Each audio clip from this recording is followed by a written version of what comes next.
नमस्कार दोस्तों, जय श्री राम, जय सीताराम, जय जय हनुमान, जय बागेश्वर धाम। सरकार अपने घर के मंदिर में पूजा तो करते हैं ना आप? और पूजा करते समय दीपक जलाने का नियम तो जरूर ही आपको पता होगा।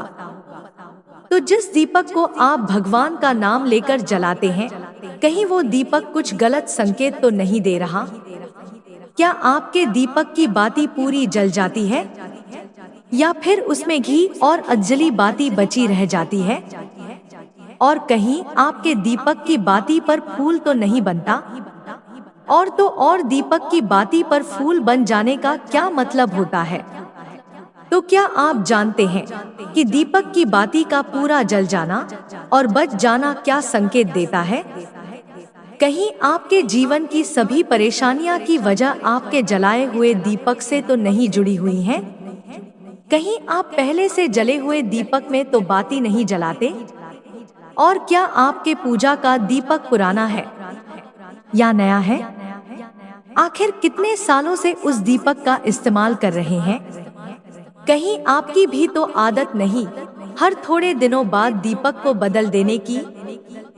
तो दोस्तों, आपको जानकर हैरानी होगी कि अपने पूजा के मंदिर में दीपक जलाते समय अगर यह गलतियां कर दी तो इनके परिणाम हमको भुगतने ही होते हैं। और दीपक की बाती का पूरा जल जाना और बाती का बच जाना भी अलग अलग संकेत देता है, जो हमारे लिए जानना बहुत जरूरी है। तो इन्हीं सब बातों को जानने के लिए इस वीडियो में आखिर तक हमारे साथ बने रहिए। दोस्तों, स्वागत है आपका सीताराम टीवी पर। आगे बढ़ने से पहले वीडियो को लाइक जरूर कर दे, जिससे कि श्री बागेश्वर बालाजी की कृपा आप पर सदैव बनी रहे। और हो सके तो अपने दोस्तों रिश्तेदारों के साथ वीडियो को ज्यादा से ज्यादा शेयर जरूर कर दे, ताकि वो भी बालाजी महाराज की कृपा प्राप्त कर सके। तो दोस्तों, हम जब पूजा करते हैं तो हमारा दीपक कभी कभी अचानक से बुझ जाता है, और कभी ऐसा होता है कि हमारी पूजा होने के बाद हम उस दीपक को भगवान के सामने जला छोड़ देते हैं, लेकिन कुछ समय बाद वह खुद ब खुद बुझ जाता है और उसमें अंजलि बाती और घी बचा रह जाता है। और कभी कभी तो हमारी दीपक पूरा जल जाता है और उसमें फूल बन जाता है। तो इनके अलग अलग नकारात्मक और सकारात्मक परिणाम होते हैं। तो सबसे पहले ये जानें कि अगर हमारे दीपक में फूल बन रहा है तो इसका सीधा मतलब है कि भगवान ने हमारी प्रार्थना को स्वीकार कर लिया है और वह हमारी पूजा से प्रसन्न है। और इसका संकेत वह बाती में बने इस फूल के माध्यम से देते हैं। अगर आपके घर में दिव्य शक्तियां मौजूद हैं और आपके साथ साथ वो भी ईश्वर की पूजा में अपना ध्यान लगाती हैं, तो आपके दीपक की बाती में एक से ज्यादा फूल बनते हैं। और कभी कभी तो साक्षात किसी भी देवी देवता का रूप भी दिखने लगता है। तो अगर आपके दीपक में फूल बन रहा है तो आप सच में भाग्यशाली हैं। और इसी के साथ दीपक जलाने के भी कुछ खास नियम आपको जरूर जानने चाहिए। अगर आप पहले से जले हुए दीपक में अपनी बाती रखकर जलाते हैं तो ऐसा करने से दुर्भाग्य आपका पीछा कभी नहीं छोड़ता। अगर दीपक में पहले जली हुई बाती की राख या फिर रुई और कालौंच है और आपने अपनी बाती उसी में रखकर जला दी, तो ऐसा करने से भगवान आपसे प्रसन्न होने की बजाय आपसे नाराज हो जाते हैं और आपको इसके बहुत ही भयानक परिणाम देखने को मिलते हैं। आपके बनते हुए काम बिगड़ने लगते हैं, आपके तिजोरी का धन खर्च होने लगता है और आपके धन आने के सारे रास्ते भी बंद हो जाते हैं। तो हमेशा ये ध्यान रखें कि जब भी आप दीपक जलाएं, आप हमेशा साफ सुथरे दीपक का ही इस्तेमाल करें। इसी के साथ कुछ लोगों की आदत होती है कि वह हर थोड़े दिन बाद अपने दीपक को बदल देते हैं। तो इस पर गुरु जी का कहना है कि आप जिस दीपक में पूजा करते हैं, आप उसको कभी मत बदलिए। आप उस दीपक को सिद्ध हो जाने दीजिए। जब कोई दीपक रोजाना भगवान के सामने जलता है तो धीरे धीरे वक्त के साथ वो सिद्ध हो जाता है। भगवान की सकारात्मक ऊर्जा उस दीपक में आ जाती है और जब भी आप वो दीपक जलाते हैं, आपका तन और मन दोनों पवित्र हो जाता है। तो आप हर रोज उस दीपक को साफ कीजिए, फिर उसमें बाती रखकर जलाएं। आप जितनी बार भी दीपक जलाएं, उतनी बार उस दीपक को साफ करके बार बार बाती जलाएं। लेकिन अगर आप गलती से भी उस दीपक को बदलते हैं, तो आपकी तरक्की में रुकावट आ सकती है। तो गुरुदेव का कहना है कि आप अपने दीपक को कभी भी मत बदलिए।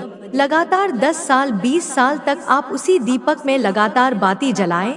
इससे आपके दीपक सिद्ध हो जाएगा और आप इसका चमत्कार अपने घर में भी देख सकते हैं। अगर आपके घर में कोई भी रोगी हो, बीमार हो या किसी का बुखार नहीं जा रहा हो, तो आप इस दीपक को थोड़ी देर के लिए किसी पानी के बर्तन में डालिए और अब उस रोगी को ये पानी पिला दीजिए। 10 से 15 मिनट के भीतर उसका बुखार उतर जाएगा। वहीं अगर आपके घर में किसी को नजर लगी हो या फिर आपके व्यापार में किसी की नजर लगी हो, आपका धंधा अच्छे से नहीं चल रहा हो, तो भी आप इस दीपक को तांबे के बर्तन के भीतर पानी भरकर उसमें डाल दीजिए और रात भर के लिए छोड़ दीजिए। अगले दिन सुबह पानी का छिड़काव अपने घर में और अपनी दुकान पर करिए। ऐसा करने से आपको साफ साफ परिणाम दिखाई देंगे, क्योंकि जब हम लगातार एक ही वस्तु का प्रयोग अपने पूजा में करते हैं, तो वह वस्तु शुद्ध हो जाती है। भगवान की जो ऊर्जा होती है वह उस वस्तु में समा जाती है। तो कभी भी अपने मंदिर के दीपक को बदलने की गलती ना करें। अगर आपके मंदिर का दीपक टूट जाता है या फिर खराब हो जाता है या खंडित हो जाता है, आप तभी उस दीपक को बदल सकते हैं।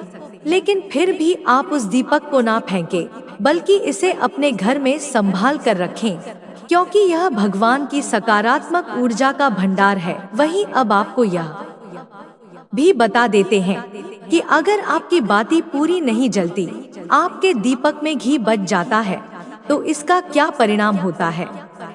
तो सबसे पहले यह देखिए कि अगर आप किसी भी पेड़ पौधे की पूजा कर रहे हैं और उस पूजा में जलाया हुआ दीपक पूरा नहीं जलता या फिर उसमें घी बच जाता है, तो इससे आपके घर में बीमारियां घर बना लेंगी और ये बीमारी कभी भी आपका पीछा कभी नहीं छोड़ेगी।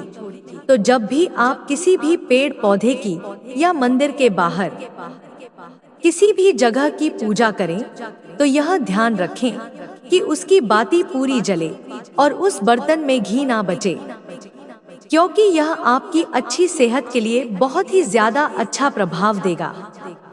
वहीं अगर आपके घर के मंदिर में दीपक की बाती पूरी नहीं जलती या पूजा करते समय दीपक बार बार बुझ जाता है, तो जरूर आपके घर में नकारात्मक ऊर्जा का वास है और यह आपकी पूजा में विघ्न डालने का काम करती है।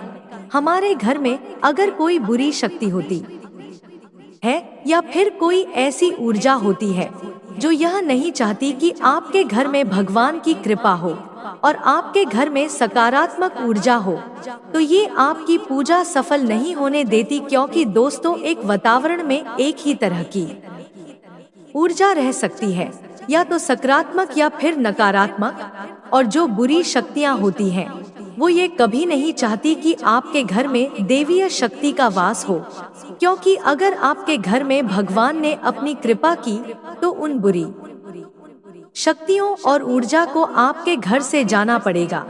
तो ये बुरी शक्तियाँ हमेशा इसी कोशिश में रहेंगी कि आपकी पूजा में रुकावट आए, और इन्हीं के प्रभाव से हमारा दीपक बार बार बुझ जाता है या फिर हमारे दीपक की बाती पूरी नहीं जलती। तो इस सब से बचने के लिए आपको क्या करना है कि सच्चे मन से भगवान का स्मरण करना है, और जब भी आप दीपक जलाएं तो भगवान से सबसे पहले यह प्रार्थना करें कि आपके आसपास जितनी भी नकारात्मक ऊर्जा हो वह आपसे दूर रहे और भगवान की कृपा आप पर बनी रहे। साथ ही ऐसी शक्तियों से बचने के लिए जब भी आप दीपक जलाएं तो गंगाजल से एक गोल घेरा बना ले और इस गोल घेरे में दीपक को रखें, क्योंकि दोस्तों, गंगाजल बहुत ही पवित्र माना गया है और महादेव का वरदान भी गंगाजल को मिला हुआ है। तो गंगाजल में सबसे पहले तो कोई भी बुरी शक्ति प्रवेश नहीं कर सकती, इसीलिए कभी भी गंगाजल खराब नहीं होता। और गंगाजल हर तरह की ऊर्जा को सकारात्मक ऊर्जा में बदल देता है। और अगर आप गंगाजल से बने हुए गोल घेरे में दीपक को रखेंगे तो यह आपकी पूजा में किसी भी शक्ति को विघ्न नहीं डालने देगा और कोई भी नकारात्मक शक्ति आपकी दीपक को बुझा नहीं पाएगी और आप निर्विघ्न अपनी पूजा संपन्न कर पाएंगे और देवीय शक्तियां भी आपके जीवन में अपनी कृपा और आशीर्वाद बनाए रखेंगी। तो उम्मीद करते हैं कि आपको गुरुजी के बताए हुए जो उपाय हमने आज के वीडियो में बताए आपके लिए शुभ फलदायी होंगे और बालाजी महाराज हर संकट से आपकी रक्षा जरूर करेंगे। तो अगर आपको गुरुजी की ये बातें अच्छी लगी हो तो वीडियो को लाइक कीजिए और कमेंट बॉक्स में जय श्री राम, जय बागेश्वर धाम सरकार, जय हनुमान, जय सीताराम जरूर लिखें। तो मिलते हैं अगली वीडियो में। धन्यवाद।